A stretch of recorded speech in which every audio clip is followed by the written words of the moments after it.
One interesting variation or use case of the partial index can be seen in conjunction with a unique index.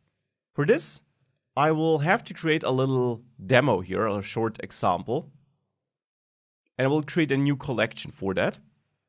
I'll name it users, and there I'll insert many documents, 2 to be precise. The first document is a user with name Max and an email of max@test.com. The second document is a user with name Manu and no email, so just that. So I have 2 documents in there, and they don't both have the email field, only Max has it. Now what I can try is I can create the index on users, create index, and let's say I want to index my email field here. So if I index email in ascending order, this works. Nice. Now let's drop that index. Drop index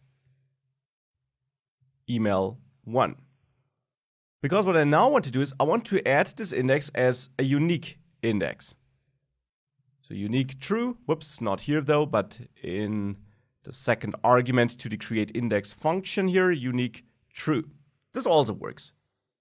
But now let me insert some new document. DB users, insert 1, and there I'll insert Anna also without an email. And now I get an error. I get a duplicate key error because that non-existing email for which I have an index is treated as a duplicate key because now I have a no value, so no value stored twice. So that is an interesting behavior, but some behavior you just have to be aware of. MongoDB treats non-existing values still as values in your index, so as a not there value, you could say, as a null value.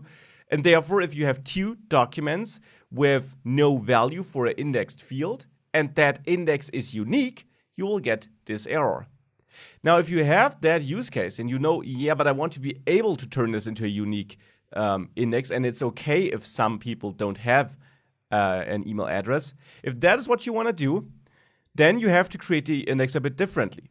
So here I dropped it, and now let me recreate that index, and not just set unique to true, but you can also add a partial filter expression now, and add a filter for the email field, and simply say exists true.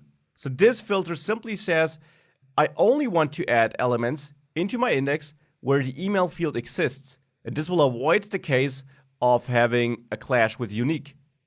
If I run this, it works. If I now try to insert Anna without an email, this also works. So now in users, we do have our 3 users, and only one of them has an email.